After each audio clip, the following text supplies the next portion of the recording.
Our favorite games are often the ones that make us feel these really cool, powerful things. How'd you feel when you met your first Colossus, or what'd you feel when you saw Rapture for the first time? I think the best games stick with us because everything about them, from mechanics to presentation, is all about crafting that perfect, powerful moment.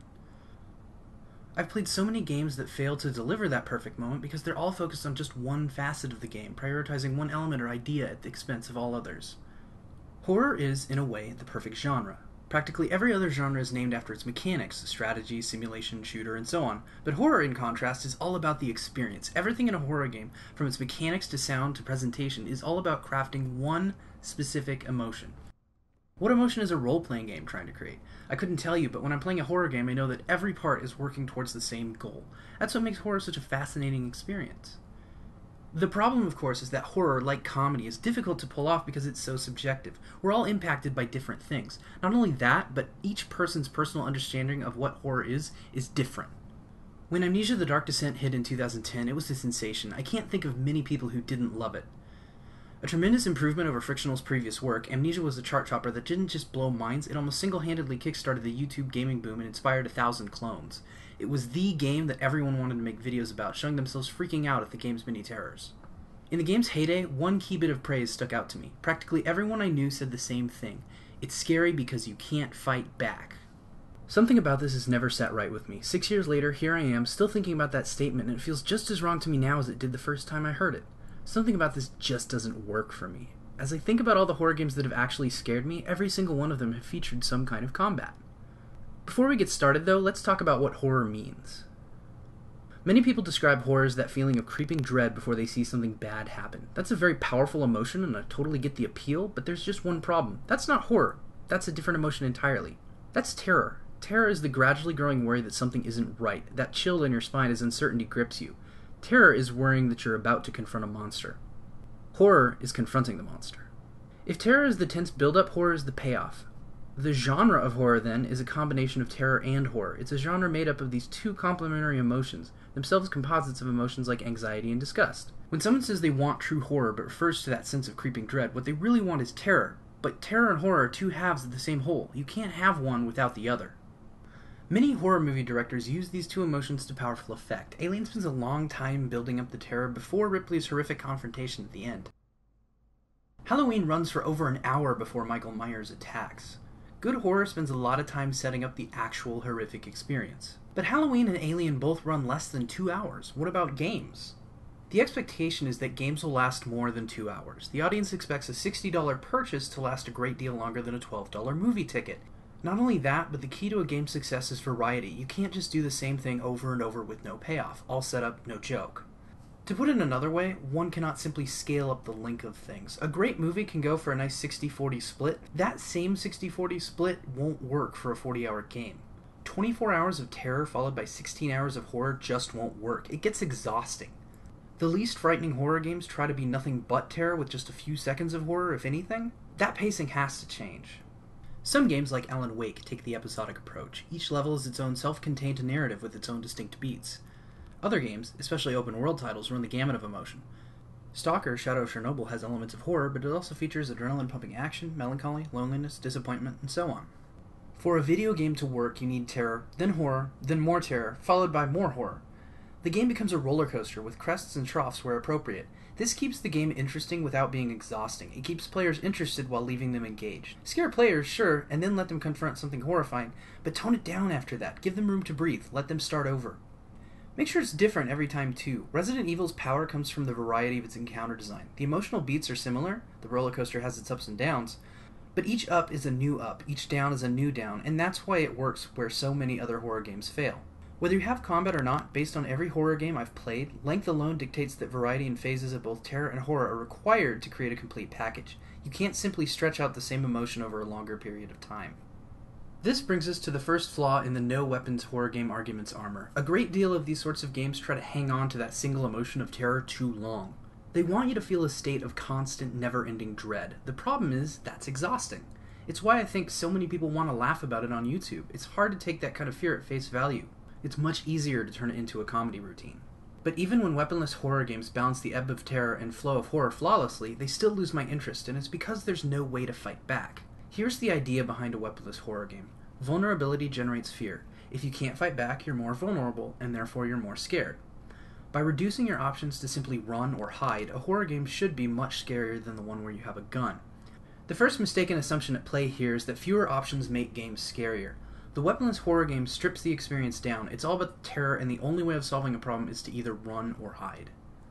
The problem with that assumption is this: the key to great horror is uncertainty. Horror, especially in games, works when it's dynamic. Something happens which leads to a new action, but then a complication arises. Instead of mere escalation, a good horror experience is a series of actions followed by consequences that change our understanding of the situation. Until Dawn has a wonderful misdirect about a character which leads to a discovery that complicates our understanding of the game. We thought we had to deal with one thing one way, but now we have to deal with something else in a completely different way. It still escalates, but not in a linear manner. Until Dawn works because variety fuels interest. The second, even more mistaken assumption of the weapons aren't scary argument is that having a gun makes you feel safe. This couldn't be further from the truth. Guns add variety to the game and capitalize on a key component of the adrenaline rush that fuels fear, the audience's urge to fight. Players with guns have to balance the fight or flight response. A weaponless horror game can only offer the player flight. Not only that, but guns are not empowering. Sure, you could give the player a Frank West-size arsenal and send him off to fight all the monsters you want, and it would be fun. Even when a weapon is powerful, like the smart gun in Aliens, it still serves the vital purpose of keeping the pacing interesting. One moment you're scared, the next you feel relief as you start killing monsters. All too soon, the gun's out of ammo and you're left with memories of that brief empowerment. It accentuates the fear. Pretty soon, you start to miss it. All you have now is a measly pistol. Fat lot of good that'll do ya. It's okay to have moments without terror in a horror game. It's okay to have moments of hope, because terror is so much stronger when your hope is snatched away. Moments of power accentuate moments of fear. But weapons, especially guns, aren't always a means of power. There's no better foil in a horror game than a gun. A well-designed weapon in a horror game complicates the decision-making process. It encourages you to come out of your hiding place, makes you question whether you should really flee. In a weaponless horror games, your options are clear. Having a gun makes you ask, can I take him? Followed by, what happens if I can't? And what if firing this gun alerts other monsters to my presence? A well-designed weapon in a horror game isn't an answer, it's a host of questions. It's a what-if generator. A well-designed weapon in a horror game not only introduces uncertainty, it gets you into trouble. Consider the scariest moment in Alien. Dallas enters the Nostromo's duct system to flush the alien out, but the alien takes him by surprise and Dallas disappears. It's a moment that only happened because the crew had flamethrowers and thought they could take the alien on. It's important to note that the crew was not emboldened by having the weapon. The flamethrower was not an implement of relief. It simply encouraged them to make a decision that cost them Dallas's life. Alien Isolation, a direct-to-game sequel to the film, starts off rough, but most people agree that it comes into its own after you get through the medical wing. Or, put another way, most people seem to think the flamethrower that you get after the medical wing makes or breaks the game, which makes perfect sense. Prior to the introduction of the flamethrower, any encounter with the alien is a simple case of run or hide, and the pesky alien is programmed to always be somewhere nearby, so there's no escaping for long. The flamethrower grants you some breathing room because it can cause the alien to run away, if only for a moment. This enhances the emotional pacing of the game. Having a flamethrower also means you're more likely to take risks, like Dallas did, which puts you in far more vulnerable positions than you would be if you didn't have a gun. But then it does something else. The early game is not particularly scary because it's either a case of hide or die. Instead of fear for my first few hours, I felt amusement. Aw nuts, the alien caught me again, haha. Once I got the flamethrower, however, not only was I taking stupid risks, but I was constantly worrying about ammo. I was taking chances to get more, or I was panicking because I only had 100 ammo and I'd have felt a lot safer with 400. It's irrational, sure, that I felt more afraid with 100 flamethrower fuel than with 0, but having the gun meant worrying about inventory. Alien Isolation was so much scarier when I had to keep an eye on my fuel gauge. Stressing about my inventory made the game just that much scarier.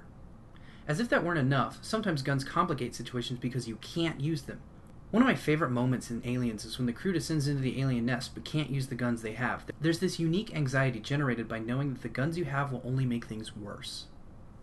Call of Cthulhu, Dark Corners of the Earth is one of my favorite horror games because one of the levels gives you a gun, but you're told not to use it because you don't have enough ammo to fight off everyone who arrives after hearing a gunshot.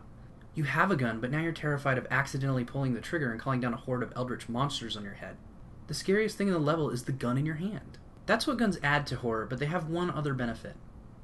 In games, death means very little. It's not really death, it's a means of resetting a fail state. Try, fail, die, try again. Horror doesn't work when you're not in mortal jeopardy, and if you die frequently, then things aren't so scary. Likewise, if a situation is predictable, then it loses any sense of risk. I played a bit of Soma on a friend's account and found it boring because it was clear when the designers wanted me to be fearful as opposed to when they didn't. The opening is creepy, sure, but it's so blatantly artificial that a momentary startle is easily forgotten. You can stride with confidence through a level. Having a weapon introduces a system of risk and reward. Instead of walking with confidence through an unconvincing haunted house, a weapon might help keep deaths at bay, reducing the frequency of death and, as a result, preserving the intensity of the moment. Losing resources like ammunition, which you wouldn't have in a weaponless horror game, can make death sting that much more. Early on in Alien Isolation, death simply meant a do-over. Later, when the flamethrower meant death happened less, death mattered more, and the penalty was losing out on that brief bit of luck when you found an extra tank of fuel instead of a resource you already had. So yes, absolutely, weapons can make you more confident, but that's fine because it makes horror that much better. Confidence leads to far more dramatic decisions. Weapons introduce uncertainty into your decision-making process, and then they complicate everything by giving you more things to worry about. They keep death from becoming rote. If anything, they give it weight. Weapons, especially guns, absolutely make horror games scarier. I don't expect you to agree with me, but I do hope I've given you some food for thought. Are there resources other than ammo that can be used? Do weaponless horror games really need to be so stale? How can a player be encouraged to make more interesting decisions than simply run and hide? A weaponless horror game is often a simple one, a game where the only viable choice is to distance yourself from the act of play. Simply hiding in a corner, motionless, waiting for a monster to leave is not as dynamic as searching for ammo or trying to take out a bad guy so others won't notice. There is no risk-taking in a weaponless horror game. There is little uncertainty. A weaponless horror game relies on jump scares and waiting for jump scares to happen. A weapon means that you might approach a monster and suffer the consequences. You might shoot at it with your only bullet and miss. Weapons benefit horror because they add variety to the horror experience. They broaden the emotional pacing of the game. They increase uncertainty. Weapons aren't necessary to a horror game, but they sure can help make it scarier. If you enjoy my videos, please consider liking them and subscribing to my channel. You can also support me on Patreon at patreon.com/docgames or by clicking the link below.